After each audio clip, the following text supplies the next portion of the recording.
attended the parade on Red Square. What are your impressions of this experience? In your opinion, how significant were the celebrations? Perhaps which equipment impressed you the most? All right, thank you very much. As you mentioned, the context is indeed the celebration of Russia's victory in the Great Patriotic War, as it is called. We were very impressed by the parade because it began with the entire motorized section featuring vehicles. The legendary T-34 tank that contributed to the victory all the way up to today's modern vehicles, the T-90s, and of course other types of missiles that have been developed. It made a big impression on us, taught us many lessons, and allowed us to see how Russia has evolved technologically in the military field from that great war up to today. All right. Mr. President, why was it important for you to accept President Putin's invitation and join Russia in these celebrations?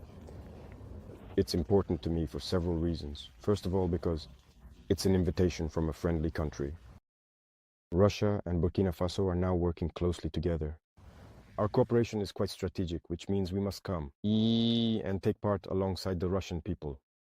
Secondly, in that same war, our ancestors also contributed to the liberation of Europe, to the fight against Nazism, which means we share a common history in celebrating this victory. That is very important. And another thing is that today, Russia and Burkina Faso are fighting the same battle. We are living in a world that I would describe as unilateral. We want a multipolar world. We want a world that is free, independent, a world of peace, where nations do not dictate to other nations what they should do and how they should be. So Russia is actively engaged in this struggle, which is also a fight for denazification, if I may say so. And so we too are engaged in the same kind of struggle against imperialism, which seeks to enslave us, which wants to keep us in bondage. So we therefore share the same perspectives. So it was very symbolic for us to come and take part alongside the Russian people in this celebration.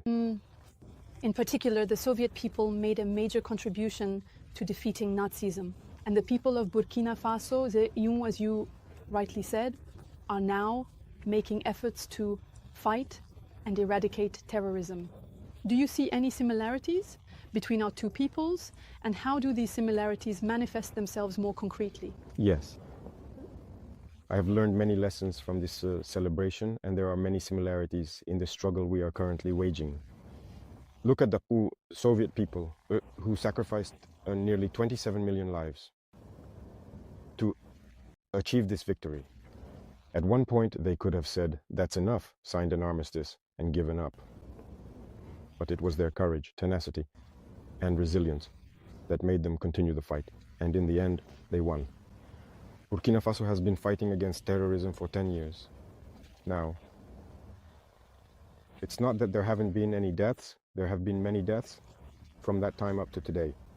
But we do not give up, because we know that we will achieve victory. And we continue this fight. So there is this mindset that unites us. And that's also what is very interesting in these moments.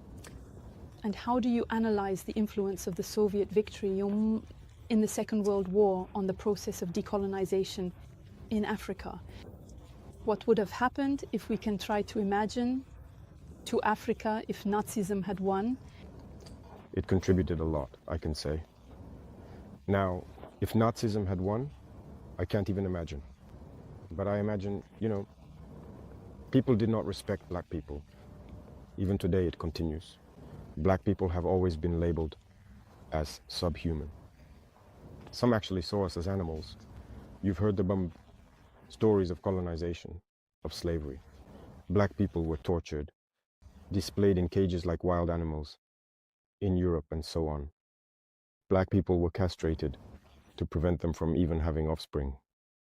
Black people were treated as less than animals. You know that. In Congo, cardboard was considered more valuable than black skin. They preferred to dry rubber on black people's skin rather than pay for cardboard to dry the rubber. Black people have suffered a lot. So slavery for centuries and centuries, colonization. This war, you see, they came and took our ancestors without their consent. They sent them to the slaughter on the front lines. And when they returned, you heard what happened in Senegal. When they tried to claim their money, they were killed. That is to say, they do not consider black people. And yet they went to fight alongside so-called allies who treated them like that. But imagine if Nazism had won. It would have been a disaster. So that's why I say it was a fight that had to be fought. It was utter madness in the world. It was a fight that had to be fought, and Africa took part. And today we can say thank you, because the people who made the greatest sacrifice were the Soviet people. No one lost as many people, no one experienced as much destruction during the war as the Soviet people. So we are grateful, and I think it was necessary for the world to be as it is today, and for Africa to be able to hope to carry on as well. Thank you very much for your answer. Mr. President, you recently declared that Burkina Faso will be the graveyard of terrorism. Are you setting concrete deadlines to completely defeat it? And how do you see Russia's future assistance regarding this, one of the main pillars of the Russia-Burkina Faso partnership? I said that because in Burkina Faso, we are working on the fact that today there are many criminals being recruited to come and fight in Burkina Faso. This is not terrorism. I don't even know how to describe it. It's criminality. These are bandits who have been armed by the imperialists to destabilize us, to keep us in a state of perpetual war, and to exploit us. And so, as I said, we are working to make Burkina Faso the graveyard of terrorism, and so on, thanks to the support of the to build Africa. And if young people aren't awakened, they'll be lulled to sleep. These Western media sing our praises, saying we're doing well, we're doing well. But no, that's not true. We want people to know when things aren't going well for us. That's it, and for others to take over when needed. But when they also lie and say things aren't going well, we'll prove the opposite. So keep communicating and raising awareness in Africa. Thank you very much. Mr. President, following the statements made by the AFRICOM commander before the US Senate, your government responded firmly, denouncing unfounded accusations regarding Burkina Faso's sovereign choices.